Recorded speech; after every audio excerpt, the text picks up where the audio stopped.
Alright, dickheads, I'm your chunky messiah, Ethan, and I'm just here with the next video in this series introducing people to the world of Vampire the Masquerade, and this time I am finally going to get around to talking about one of the clans. I know it's been quite a long time since I said I was going to do this. I've been distracted. I literally was in the middle of writing, not even writing this, because these are largely just me wittering. These are like basically ranting. But I was in the middle of making, the handful of notes I have for these videos now. I got to the one where I have to mention the Great Prank. I realised I didn't actually know what the dates were. I forgot to look up the dates. I had a different idea for a different Tabletop Tall Tales video. That went through the floor, and now I'm back here at 4 in the morning. So, it took me ages, but here we are. And as I said, this time this is going to be me talking about one of the clans. It's going to be the first of what will likely be the 13? I think it's 13 clans. Yeah, I believe it's 13 clans. The first of what is likely to be 13 videos discussing each of the individual 13 clans of the world of Vampire the Masquerade. And this first one, is being... I'm going to be talking about the Malkavians in this one, and the reason for that is essentially twofold. One is that's honestly the name that came up the most in the last video when I asked, who would you like me to talk about? It was these guys or the Chemise, which, checks out. I did explicitly say those are the two I know the most about, and the reason those are the two I know the most about are the second reason why I wanted to talk about the Malkavians. They are my favourite clans in the setting. As much as I would like to talk about the Chemise first, the Malkavians are probably an easier one to come into, largely because, number one, they're one that people are more likely to be familiar with, and number two, weirdly, despite them being arguably one of the weirdest clans, they have nowhere near as much of the peculiar baggage that the rest are than the Chemise. Like, they've got nowhere near as much of the weird baggage or connections to other aspects of the setting that the Chemise have. So I've got my little list of things here that I need to talk about, so I'm going to just run through it here. Okay, so the first point is just an introduction to the clan, just kind of a basic overview of what the clan is. So the clan is one of the founding clans of the Camarilla. It's considered one of the low clans, largely because, well, their gimmick. They're insane. It doesn't make for the most stable leadership in the world. They don't necessarily serve an immediately obvious function in modern Camarilla society. It almost seems sometimes as if they have been grandfathered in to the Camarilla. They almost don't quite make sense. A bit like the Gangrel, they don't seem to make much sense in a modern Camarilla, but that is something I am going to touch on a little bit later. They are generally considered to be not necessarily dangerous, but not necessarily harmless. They're not considered kind of a pest or a problem. They're just considered a bit of an annoyance by most of the vampires. They are, as I'm sure you know, insane, and that is kind of their defining trait.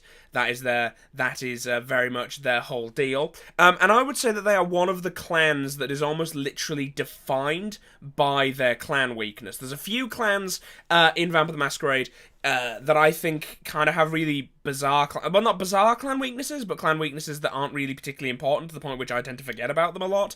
And then you have other ones where the clan weakness is very much like an inherent and integral part of the clan. Oddly, the Chemise is one where I think their clan weakness has very little bearing on the rest of their clan identity. I'll spoil a later video. The Chemise clan weakness is they have to sleep on dirt from their homeland. That has actually absolutely... That's got, like, a loose connection to the fact that they are very Dracula-y. But in terms of, like, the rest of the way their clan's presented, it's got nothing to do with them. Whereas the Malkavians, their whole thing is they're insane, and their clan weaknesses, they're insane. So, yeah. They are one of the ones that's defined by the clans. Another one that's defined by their weakness, I'd say, is the Nosferatu, who their weakness is, look at them, you know what I mean? Like, they are fucking nightmares to look at, so... That's their clan weakness. I will go into more depth with their clan weakness in a bit. The clan's disciplines... Oh, no, wait. Is there anything else I need to say about their place in the Camarilla? No, not really. No, not really. Okay. The disciplines of the clan Malkavian are Obfuscate, Auspex, and Dementation, although that one does get a bit vague. Oddly, or perhaps interestingly, I believe that the not Antediluvian, the Antitribu variant of the Malkavians, which, there are a few of, not as common as you might think for a clan that's got so little actual formal unity, nowhere near as many as you might think. The Antitribu have Obfuscate, Auspex, and Dominate, I believe, in the Modern Knights, which is kind of odd when you consider something I'm going to get into in a little bit. Those are honestly a series of incredibly useful, just incredibly useful disciplines to have. I mean, even if we ignore their unique discipline of Dementation, Obfuscate and Auspex are both incredibly helpful things. Obfuscate, it's not quite turning invisible, but it's basically as good. I think genuinely once you get 2 dots and Obfuscate, and you are basically nearly impossible to detect by humans. It is insane how overpowered that is right from the get-go. Auspex is very similar. You can more or less see people's souls through walls and read their emotions. Once you've got 2 dots of Auspex, it's, again, another incredibly useful thing. And then, Dementation and Dominate, whether you are a Sabat Malkavian or a Camarilla Malkavian, those are both very useful abilities. I will say Dominate is more immediately useful. Dementation does kind of require some investment before it really gets useful, and for a lot of it is just kind of fluffy. I mean, one of its high level abilities is the ability to literally just give someone nightmares, which is kind of not, and you can't even direct them. It's just, you just kind of force them to have nightmares, which isn't the most useful thing in the world, but some of their later abilities do get very useful. In fact, I believe there's one that more or less gives you the ability to have not necessarily premonitions, but to basically tune into the voices in your head and see patterns and work things out that you don't rationally have any way to have figured out, but because you are tuned into the madness, you're able to work this shit out. Anyway, very useful stuff, and I don't think I need to talk about why Dominate's useful. I mean, you can just give people command, like the first dot, you can give mortals 1-word commands, and then they have to do it, and that's just an incredibly powerful ability. As I mentioned, their clan weakness is their insanity. It does get a bit more complicated than that. Essentially, all Malkavians are completely insane. To one degree or another. Now, I'm aware that most people will be familiar with the Malkavians, largely due to how big a deal a Malkavian run is in Vampire the Masquerade Bloodlines, which is why it's pretty damn good that there's playable Malkavians in Vampire the Masquerade Bloodlines 2, and I'm kind of hoping they don't fuck that up when that comes out, because frankly, that is something that if they manage to fuck that up and make that even a smidgen less interesting than playing as a Malkavian in VTMB 1, it's going to be a huge disappointment for people, because that's a big part of that game's appeal, is the ludicrousness of the Malkavian run. There's a reason why I think most Let's Plays of VTMB 1 on YouTube are Malkavian runs. It's because they are very weird. Like, they are just a very interesting thing. But I'm aware that most people will be familiar with Malkavians almost purely from that, and that game honestly does a bad job of expressing how crazy Malkavians are, and also actually a lot of the art associated with the Malkavians does a bad job of it as well, because in that game, your Malkavian is completely bug-fuck insane, to the point at which they can't control their own words, they don't understand what they're saying. That's the thing, actually, explicitly, even though that your character's dialogue is heavy with foreshadowing, your character doesn't understand any of it, which is why the character can never really change the course of events, even though with the hindsight that players on a subsequent run might have, they know what he's talking about, and that he seems to know what's going on. He doesn't understand a word that's coming out of his mouth. He's just talking constantly. Just nonsense that he can't get. That, and then, the other notable Malkavian in that game is fucking Jeanette and Therese, or Tourette, and that's like a whole wild... The game basically exclusively presents you with Malkavians who have very extreme forms of insanity. The closest one to, honestly, what I would consider a reasonable depiction of Malkavians as I understand them in the lore is honestly Grout. The guy we never see, but the guy whose mansion has been turned into an asylum, the Malkavian Primogen. And that's because that guy honestly just kind of has a semi-reasonable level of paranoia. Essentially, Malkavians, while they are all insane, are not all completely bug-fuck mental. They exist on a spectrum. All that matters, all you need, all that is required of a Malkavian for their clan weakness is that they have something wrong with them mentally. The listed arrangements it is theoretically massive. You can have, the Malkavian who just talks utter gibberish. You can have a Malkavian who has a split personality. You can have a Malkavian who, just thinks he's Napoleon. In fact, there's one in the actual LA by Night book that there's a Malkavian called Dracula. Oh no, is he called Bela Lugosi? I can't remember which one he is. But he's just a guy who dresses up like Dracula and thinks he's the real Dracula. He's not. He's a washed up actor who got turned into a Malkavian, but he thinks he's Dracula. And he actually demands fealty from vampires randomly. He's depicted as not at all a threat, and the other vampires know that and just kind of play along because they think it's funny. Although he is sometimes and he gets very upset on the occasions when people don't play along, but he can't really do much because Malkavians aren't exactly combat powerhouses. You can play these absolutely ludicrous characters. However, you can also theoretically reasonably play one who's just fairly OCD, someone who has, manic depressive. You could play a manic depressive. You could play someone who, like Grout, is just kind of paranoid. You can play, you can theoretically just play someone who's got any kind of derangement. I mean, you could even, God forbid, play something as ludicrous as a character who believes he's a cowboy skeleton. You could, if you were an idiot, you could play a Malkavian who believes he's a cowboy skeleton. You could do that. You could also, however, on the opposite end of the spectrum, you could play a guy who's just he's just really OCD, who just, needs to flick a light switch X number of times, or, is very compulsive about, certain things, he needs to find, needs to, hoard things, you can basically play any degree of insane. It's just that the character does need to be in some way insane. And that insanity, and this is also very important, is actually completely incurable.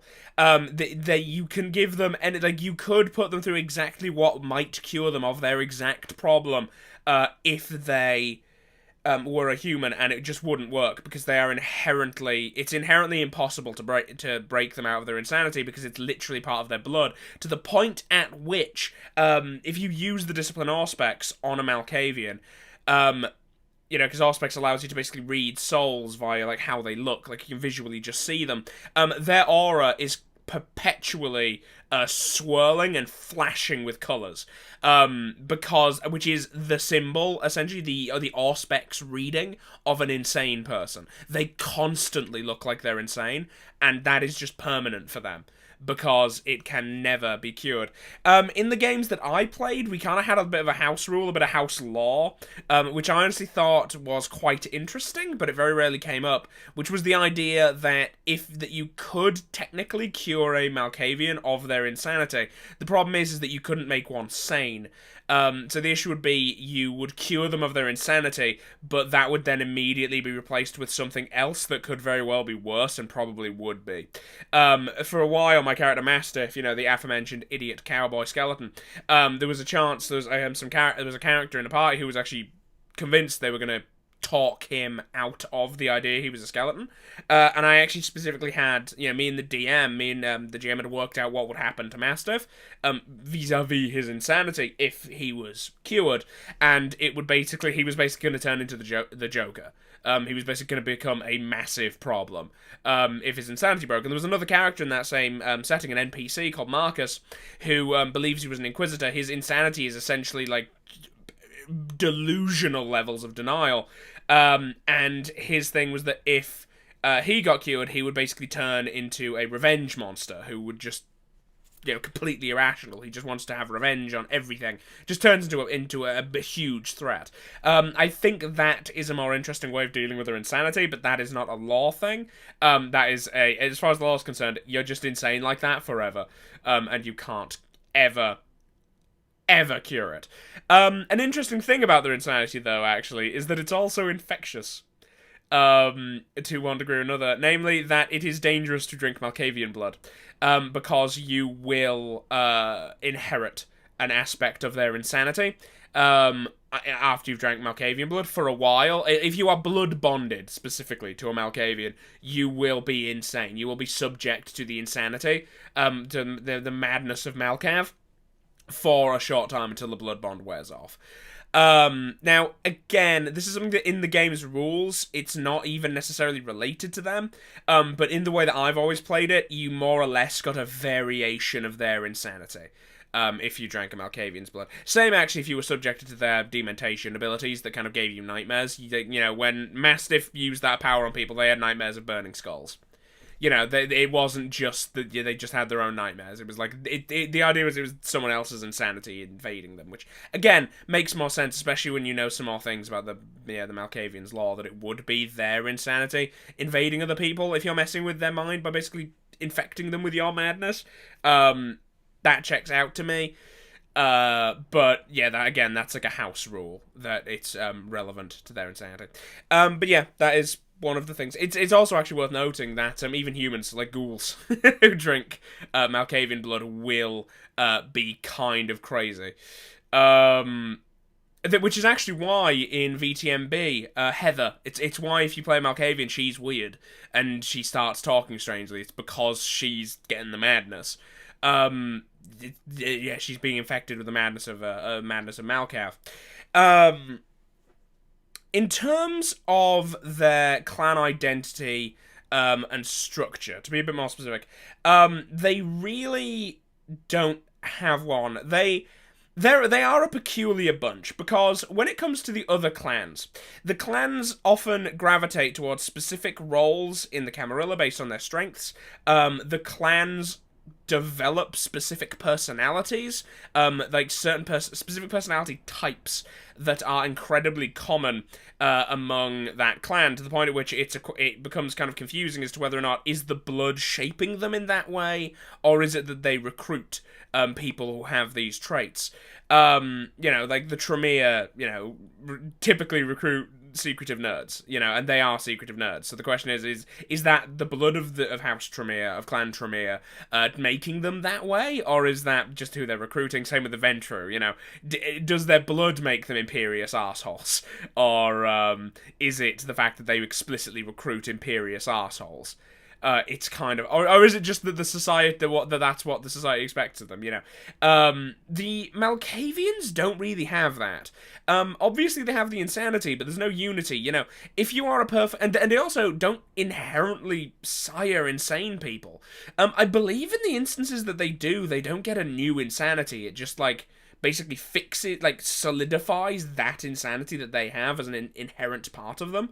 I believe they are just like that forever, rather than, you know, if you've got, you know, if you've got a split personality, you don't suddenly also develop, another split personality. You know, I draw on a blank. But I believe it does just solidify that. But they don't actively seek out the insane. Because the clan's membership is largely insane, and because it lacks any kind of, like, rigid structure, or any kind of structure at all, really, the clan just kind of sires whoever, so they don't really, they're not specifically drawn to any specific kind of people, so they don't really have any overall personality. And as I mentioned, they have very little structure. It's mentioned, at least, I can't remember if it's directly mentioned, actually, or if it's just heavily implied, that Grout in VTMB was essentially almost a diversity hire. That, like, you know, they needed one, but a Malkavian Primogen is largely pointless. Because there's no actual reason that the Malkavians would listen to their Primogen specifically. Because unlike, you know, the Gangrel, who kind of have this pack structure to them because of their kind of animalistic nature, or the Ventru who have it for political reasons, the Nosferatu who have it for political reasons, you know, the Bruja who have it because they're kind of like, because the, you know, modern Knights Bruja almost have a kind of a gang culture thing going on. The Malkavians are just essentially totally independent of one another formally. So their Primogens are essentially just there to fill out the role, but they have no actual power. Which is kind of interesting. Now, this does kind of, which also means that they as a body very rarely do anything as a whole, and any given Malkavian is very unlikely to have much political power, especially not, you know, where other Malkavians. Sorry, my chair is creaking like a motherfucker. You know, I'm gonna shift my chair a bit and just like not lean back in it, because that's what makes it wobble. Not wobble, creak. But yeah, it's you know, rare for a Malkavian to hold any kind of real political power, and if the Malkavian does hold much political power, it's not over other Malkavians specifically. It would be a situation like Jeanette and Therese, where they have power, but the fact that they're a Malkavian is essentially irrelevant. Or in fact, again, like another character I played with, Type, way back when, we played Mr. Johnson and Dr. Jefferson, or Dr. Jefferson and Mr. Johnson, where they were attempting to be power brokers, like, you know, powerful people, powerful figures, and their clan had literally nothing to do with it, and they had no contacts with their clan, and their clan held no influence. Now, this does lead to the rather peculiar question of what in blazes they're actually doing in the Camarilla. They are an odd one, and it doesn't necessarily make sense to me as to... it makes sense to me because I know the history, but it doesn't necessarily make sense from an outside perspective. You don't already know why the Malkavians would have been, you know, a founding, indeed, kind of a pretty fucking important founding member of the Camarilla. Like, they were kind of very involved in its formation. They weren't just kind of brought along for the ride. The Malkavians were, like, in there. But, honestly, a big part of this is something that I think... the Malkavians have a very specific skill. One that is essentially unique to them.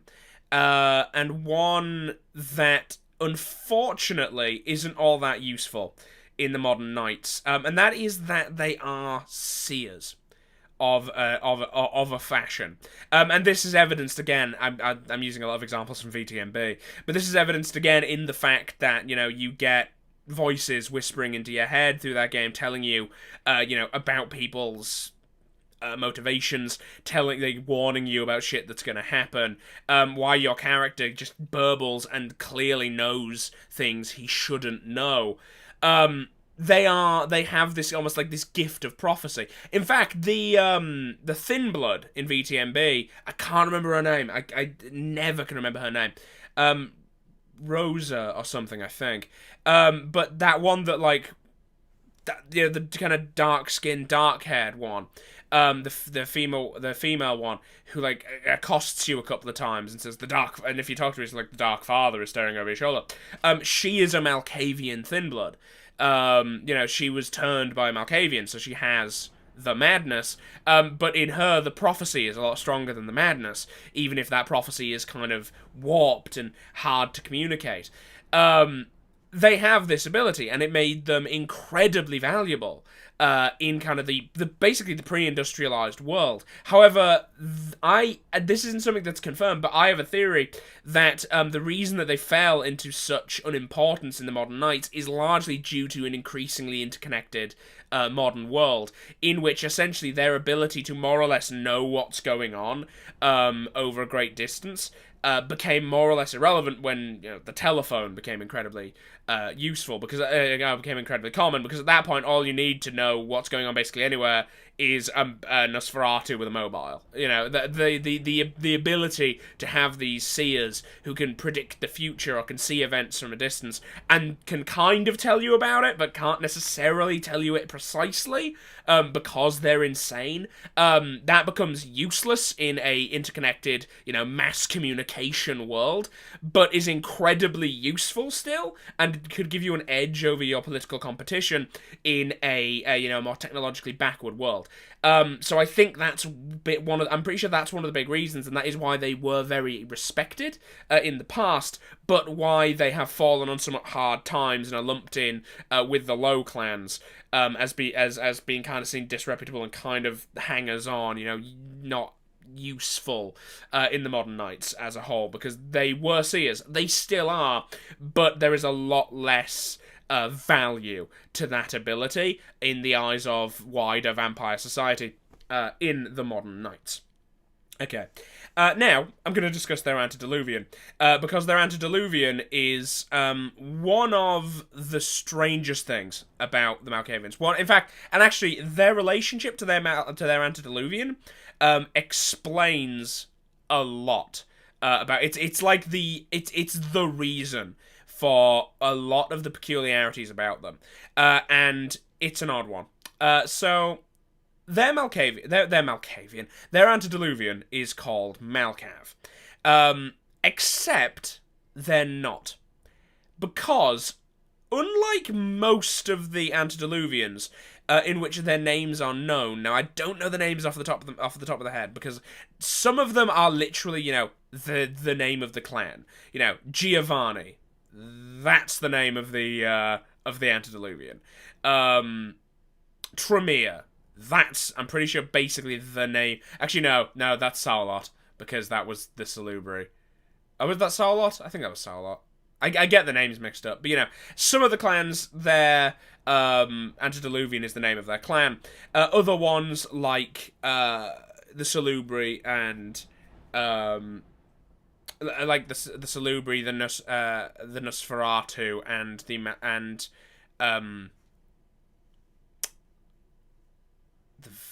the Toreador, I believe. Their name is not the name of their Antediluvian. But we know this because we know the names of the Antediluvians. We don't actually know what Malkav's name is. In fact, of all of the Antediluvians, Malkav is by far the most mysterious. Malkav is there's less actually factually known about Malkav in the lore than there is about Cain. We know for a fact a lot more about Cain than we do about Malkav. We don't know what gender Malkav was. We have no idea what Malkav looked like. We don't know what Malkav's opinion on anything was. We don't know Malkav's name. There are many stories about Malkav that contradict each other and don't seem to make much sense, or in which Malkav is a bit player. What we do know is that Malkav was seemingly mad for the majority of their existence. And it is believed that at some point, unlike with most of the Antediluvians, it is believed that at some point Malkav died. Which is a peculiar one, because Malkav seems to have died, but not quite. I'll get onto that in a moment. Malkav is also generally considered to be one of the Antediluvians who did not hate their descendants. Some of the Antediluvians specifically hate their clans. Set, the Antediluvian of the followers of Set, when Set wakes up, basically officially does not like the Setites, because their entire... By the way, spoiler for the Setite video, the entire followers of Set religion is a lie that actively opposes what their god would want. Genuinely. That, which is very funny to me. And Nosferatu was a vain guy, which is why him and his entire clan were cursed like that, and he fucking hates his clan. He despises his children. In fact, when he wakes up, he actively exterminates them. But then you have some of them who simply don't really care about their children at all. Or just want to use them for their own ends. Shamise is like that. Shamise basically just wants to take advantage of his clan, rather than particularly caring about them at one way or another.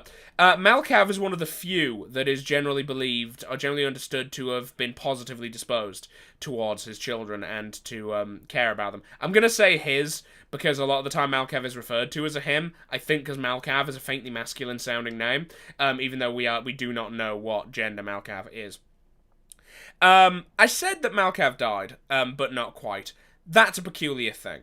Malkav is essentially, as I mentioned, the cause of the madness of all Malkavians. Now, this actually leads into the next point, which is the Malkavian Madness Network, which is kind of one of the explanations for their madness, but these two things go hand in hand.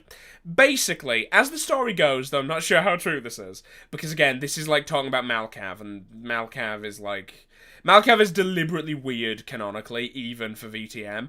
You know, he is a strange one. He is deliberately contradictory and obtuse. A bit of a Joker thing going on with Malkav. You know, I have so many backstories that so I could just pick them at random. You know, that's kind of what's going on with Malkav. But basically, there was a notion that at some point Malkav died, and in his death, Malkav's sentience was sent into each of his children, but fragmented and cracked. And that fragmented and cracked splinter of Malkav resides inside of each of his children, each of the Malkavian vampires, and that is the root of their madness, as they have a fraction of Malkav in their mind at all times. And this is also the cause of the MMM, the Malkavian Madness Network, which is essentially the explanation for why Malkavians are able to see the future and why they are able to know things that they shouldn't.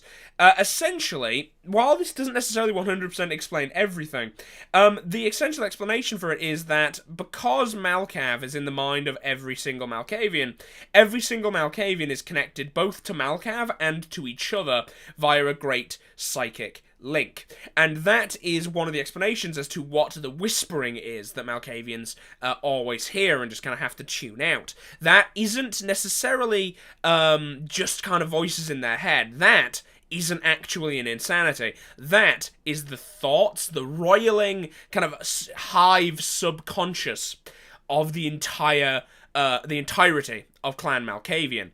And it doesn't communicate clearly, it doesn't necessarily communicate helpfully. You know, you just get snatches of things, images, words. Sometimes they're helpful, most of the time they're not. Most of the time, they're just fucking confusing, because it's the thoughts of a billion madmen. You know, they're all just bubbling at, well, a million, it's vampires. I'm willing to say there's probably a million Malkavians. There's a lot of vampires. Not as many as humans, but there's a lot of vampires. Like, nowhere near as many as humans, but there's a lot of vampires. But yeah, it's like the endless chattering of hundreds of thousands, if not millions, of separate Malkavians all thinking their own insane thoughts at any given time. With occasional prods from, like, what is left of the fractured sentience of Malkav. Which, you know, might explain these sudden bursts of inspiration, sudden bursts of knowledge. Now, something that is that is an interesting thing in and of itself, and honestly, it's something that I think that if you're going to play VTMB, especially if you're going to run a game of VTMB, if you have a Malkavian in your party, it's something you should keep in mind. One of the interesting things I always loved that my GM Mounter did when I played Mastiff in VTMB was I had specific pages in my notebook, because I'm the kind of guy who always brings a notebook to a tabletop RPG when I'm a player, so I can keep track of, you know, NPCs and clues and quests. You know, I'm you know, the quest log generally. But I had specific pages in that book that were literally madness pages, which is where he would give me little snippets of things that, you know, Mastiff just caught on the network. You know, symbols, drawings, phrases that I could then attempt to decode, and most of them had some plot relevance. There was one he gave me actually very early on, which had I known more about the setting at the time, if I'd known about werewolf, I would have noticed, because he just described it to me, and I drew it, and it was the symbol of the Black Spiral Dancers. And the Black Spiral Dancers, which are basically an evil werewolf tribe, became fairly prominent in our campaign as it approached its end. They became quite an important thing, and he foreshadowed that long ago by having Mastiff just see this, you know, this black swirl in the network, and he didn't understand it, and I didn't understand it until we started seeing it popping up all over the place, and it started being, you know, quite an interesting thing.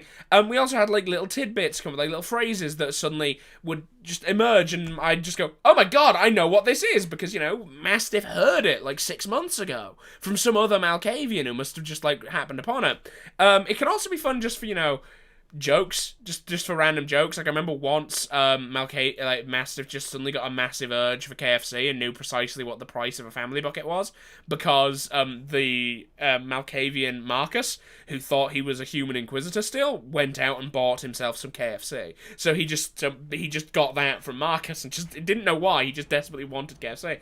And we also had one a running joke, which was this idea that some Malkavian somewhere had decided that Sweden wasn't real, and then, like, gradually every Malkavian in the city came to believe that Sweden was a conspiracy. It was just a lie, which was, you know, a very fun thing. Now, the Madness Network does have some kind of... It's got some kind of canonicity issues, and I'm not precisely sure how canon it is, and there is actually something about it that I read, but I'm not actually sure, again, how canon this is, which was this notion that essentially the network could be used as a skill that you could invest in if you were playing a Malkavian, essentially to have more presence in the network. You know, you put points of experience into this skill, and that essentially made you more able to directly affect and influence the thoughts and actions of the other Malkavians in the city. This ended up being something that we adopted. We did see this in a book, but I can't remember. It might have even been New World of Darkness. But we saw this in a book, and we quite liked this. We adopted it for our campaign. And honestly, it's something I quite enjoy, the idea that there are just some Malkavians that do have greater say in the network, because quite frankly, that appears to be, from my understanding of the law, more or less implied, even if it's not necessarily a mechanical thing, because, as I mentioned earlier, the Malkavians don't have any real structure. However, the Malkavians don't particularly often act as a group. However, sometimes they do, and it's terrifying because no one tells them to. The Malkavians are one of the most consistently loyal clans. They do have anti-tribu. They do not have many of them. And the anti-tribu are basically non-functional. They're just so... The Malkavian anti-tribu are rabid. You know, they are just completely non-functionally insane. They're just ludicrously mad. And there's not many of them, whereas, you know, the Malkavians, with no particular pressure to be so, are just incredibly loyal to the Camarilla.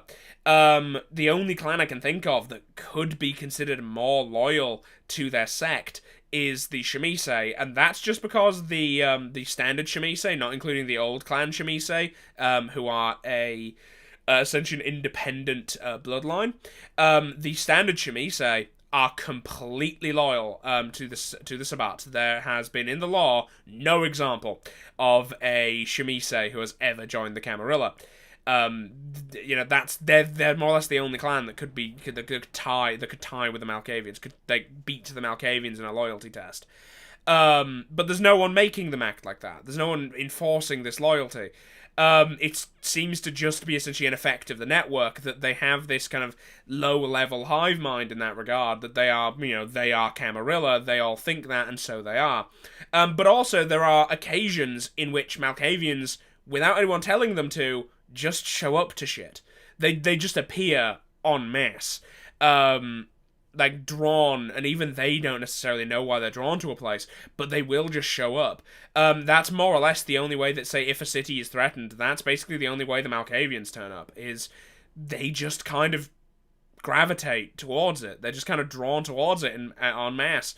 Sometimes they're just drawn towards random things. It doesn't necessarily make sense why they're drawn to it, but the Malkavians do act as a whole. And I thought that would be and I think that's an interesting way to kind of make that a mechanic if you're playing a game of Vampire where you do want to engage in the kind of high level politics of the city. That could be an interesting way to have a character who wants to be a Malkavian primogen, but actually have something for that. They have to invest points in the network so they can direct the groups of Malkavians subtly via, manipulating the network. That's just kind of a very interesting thing.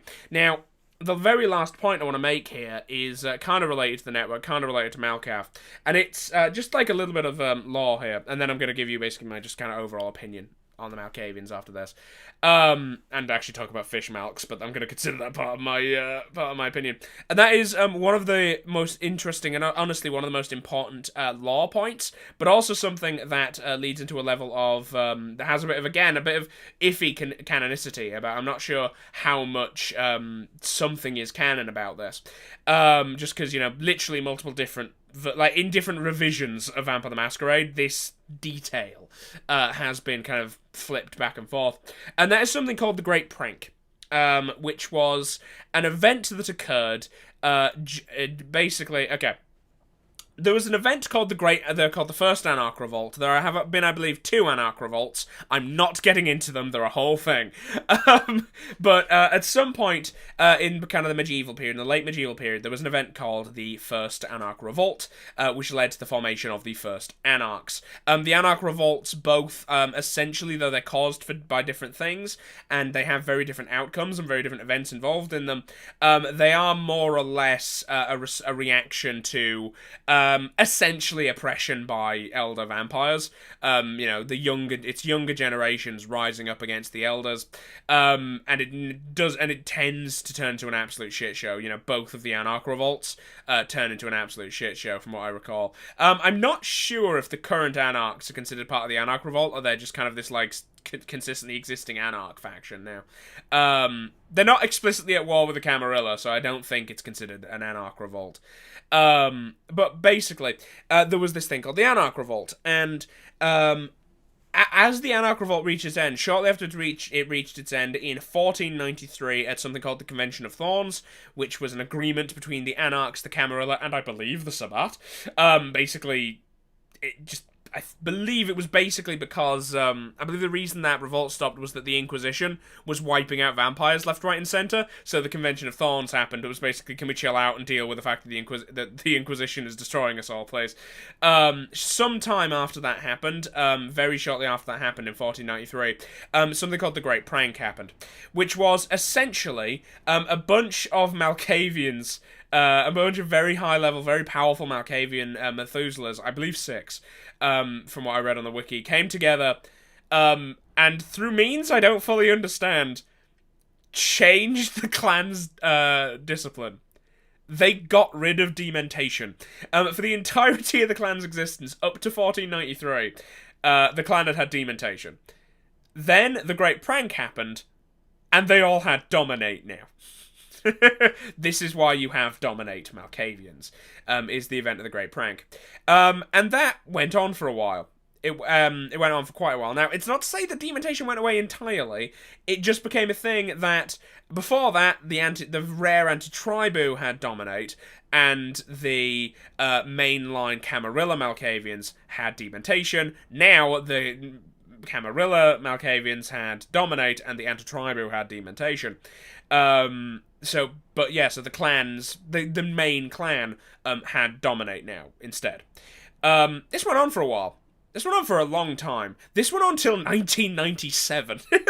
This lasted, 500 years. This ludicrous thing that happened. And then, literally, I believe, out of fucking nowhere, overnight, one day in 1997... everyone's crazy again. Well, they were all still crazy, but everyone had Dementation again. Just kind of snap. You've all got your madness power back. And then the Anti-Tribu got Dominate back. I don't know why they did it. It's a strange one. It's definitely a strange one. But that's the Great Prank. It's just something I enjoy. That's it. That's it. That's all it was. Some people just swapped their discipline. They swapped the clan's discipline for 500 years and then swapped it back without warning. Mental. Now, actually, oh wait, damn it, I forgot to mention, this actually does lead into, this does actually let me touch on something I forgot to mention, which is one of my favourite aspects of the Malkavians, and that is that they have a compulsion to be annoying. Yeah, I believe this is actually explicitly the influence of Malkav on their minds, but they are kind of they are inherently jokesters, tricksters, and pranksters, and they are very much a clan that enjoys speaking truth to power, as it were. They enjoy bringing people down a peg, and I always make it quite a point to roleplay that. Mastiff was very much that. He enjoyed making people look dumb, and he enjoyed fucking with people. Yeah, that's just, they're sassy. The Malkavians are just full of sass. It's a very endearing quality of theirs, to a player, but it's incredibly frustrating to every other vampire in that setting, because you're never quite sure if Malkavians insane or fucking with you. Well, they're insane, but you're not sure if them being insane is why they're acting the way they are, or if they're just fucking with you. That's just kind of always the way. Hello. Okay, I'm back. Sorry about that. But yeah, the Malkavians are kind of sassy, and I really like them for that. The thing that's a bit vague on whether or not it's canon about the Malkavians, is essentially something which I had never heard until I went to do a bit of research for this video, and that's this idea that the Camarilla attempts to keep Dementation a secret. Apparently this is something that has been removed and put back in and removed a few times, from the game books, but, you know, in different editions of World of Darkness and in Vampire the Masquerade, this is something that's been taken out and put up again a couple of times. But basically, there's this idea that in some versions, in some revisions of the game, the Camarilla actively attempts to hide the existence of Dementation, essentially for fear, essentially to avoid a panic over a plague of insanity. You know, off the back of how virulent it is. You know, you drink Malkavian blood, you'll get insane. You know, they can do Dementation, they will make you insane. It seems to be something that's only come about since the reversal of the Great Prank in 1997. It doesn't appear to have been a thing anyone was worried about in, like, the Dark Ages when they had Dementation. But yeah, it's this thing which I find odd. That it's something that's been put in the law and removed a few times. I'd never heard of it. I think it might be an older notion. Alongside, actually, there was something which this might actually be from New World of Darkness, but rather than, you know, the Vampire the Requiem, rather than Vampire the Masquerade, but there was, I think it's Requiem, suggests that the reason that the Malkavians are the way they are is that rather than Malkav and the Antediluvians being the reason, because I don't believe those are a thing in Vampire the Requiem, that they've got some connection to the Fae, to fairies, and that's why they're insane. Don't like that. That might also, although I think, again, there was some indication of that in the very earliest forms of the Malkavian law, which was since removed to kind of give more of a focus on the Madness Network. And stuff like that. Okay, now that's it for the law. I'm going to basically give you my quick opinion on the Malkavians. I think the Malkavians can be a very fun clan to play. I think that they are a very role-playing heavy clan. They're not what I would consider, if there is such a thing as a starter class, you know, like the fighter in D&D, you know, a simple clan to play. It's definitely not the Malkavians, because you essentially have to be quite clever with how you play a Malkavian to make them particularly useful, or to get the most out of their clan disciplines. I mean, obviously, Obfuscate and Auspex are an incredibly useful pair of disciplines, but Dementation, as long as you're not playing during the Great Prank era, and if I recall correctly, Vampire Modern Knights takes place exclusively in the post Great Prank era. Vampire Dark Ages takes place exclusively in the pre Great Prank era, and the only game that takes place during it for Vampire is Vampire Victorian Age, but very few people play that, so it very rarely comes up. But so, you know, it can be it can be a challenging one to get a lot of use out of, Dementation, just because of how peculiar it is, and how kind of very situational its uses are. But more than that, they are just a tricky one to roleplay, because it's essentially, you run into this question of, do you play someone who's, like, comically insane, or do you attempt legitimate insanity, and therefore, and in doing so, kind of risk being offensive in the way you're depicting mental illness. You could also argue there's something kind of peculiar about the idea of these people having a forced mental illness that can't be cured, that they are literally inherently broken. That's probably not the best message to be sending, but that's neither here nor there. There is, of course, also the issue of fishmalks, which is something that I'm very infamously accused of, and something which I will bow my head to. It's something I do. I have done. Mastiff is this. If you're not familiar with the term fishmalk, and I wasn't until Mounter pointed out that that's what Mastiff was basically a good example of a fishmalk. Fishmalk is essentially an insulting term for someone who for like a Malkavian character who never has to make a roll for their insanity. Someone who's playing a silly insanity, or a cartoony insanity, one that doesn't actually impact them in the game. You know, because in order to resist the compulsions of your character's insanity, to, repress a fear, ignore, avoid breaking your personality off, or something like that, you need to make a roll. You can either choose to embrace it, or you can make a roll and try to, like, basically willpower your way through, the breach of clarity. And a fish milk is, essentially, the idea goes, it's a Malkavian who like, loves fish and just picks up fish when he sees them. Yeah, that's technically an insanity, but you're never going to have to roll for it, so it's kind of like cheating. It's almost like picking chaotic neutral as your, as almost your protest vote, when picking an alignment in D&D. A fish milk is generally considered to be that. Or it's like someone who's made an incredibly, snowflakey, insanity that means they never have to roll. Mastiff was the latter example of that, where essentially I got away with it and it never never annoyed the people in the party because I went real ham on role-playing it, and like I came up with elaborate explanations that were fairly consistent about how he justified all these weird things that he did, via his insanity, so I kind of got away with it, but fish milks can be a bit of a problem, although not that much of a problem, but purely, essentially, because Malkavians aren't that OP. They're not, like, particularly powerful, so they're not one of the clans people are going to be awkwardly attempting to justify playing while not being restricted by the things that make their clan unique. Because, quite frankly, the main reason you're going to play a Malkavian, if you are, is because of their weaknesses, because their insanity makes them an interesting clan to play, not because they are an overtly powerful clan. If you're going to just, like, try and min-max the game, you're going to play as an Assamite, or you're going to play as a Ventrue, even, with Dominate, or a Tremere, Thaumaturgy and Dominate, they're two very powerful disciplines. You're not going to play a Malkavian for that, but fish milks can be a problem.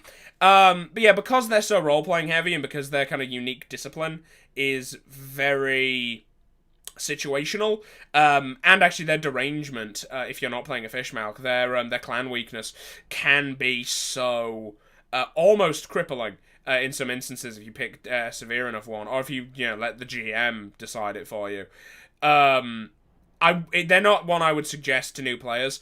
If you have played Vampire the Masquerade before, by all means, play the Malkavians. They can be a very fun and interesting clan to play, but they're not one for beginners. Okay, sorry if this video was kind of rambling. I've been having a bit of a shitty time lately, and I recorded this kind of on the spur of the moment, largely because I just wanted to get this out, because I've been sitting on this for way too long. As with the last video on Vampire the Masquerade, please let me know in the comments down below what you would like me to talk about next.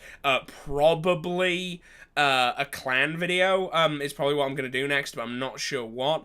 Or I might do, actually, some people suggested me going through the bloodlines, the individual bloodlines, or the African clans, the African bloodlines, the rare ones, the strange alien ones, both of which would require me to do some research rather than like do some more in-depth research, actually really looking into those, because I don't know much about either of those topics. But while those do sound interesting, while those are things that do appeal to me, I think I would rather do the main 13, or like talk about the main sects first. I'll just kind of talk about some general lore stuff before going into like that really obscure stuff. But let me know in the description, not in the description, in the comments below, if you are interested. What you want to see me talk about next in regards to Vampire the Masquerade. I promise I will do it with a bit more planning, a bit less rambling, and a bit less 4 in the morning next time. Also, look forward to something I'm going to be making in the future, which is a Tabletop Tall Tales video on the best campaign I ever played, and the insane twist that took all of us at the table by surprise at the end of that campaign in a game of Dark Heresy, which if you don't know is one of the Warhammer 40k RPGs. Genuinely one of my all-time favorite campaigns. My character in that, the Tech Priest, Adept White, is one of my favorite characters I've ever played. And it just had an amazing twist, and I've wanted to talk about it in detail for quite a while. I'm basically still trying to decide whether or not I want to just talk about, like, the game in a series of videos, as opposed to just, like, one long video. Talk about the different aspects of it I really enjoyed, different beats in the story. But I'll decide that later. But yeah, I'm going to be talking about that. I'm going to be doing some videos on that stuff in the future. But hope you enjoyed this. Hope it wasn't too rambly.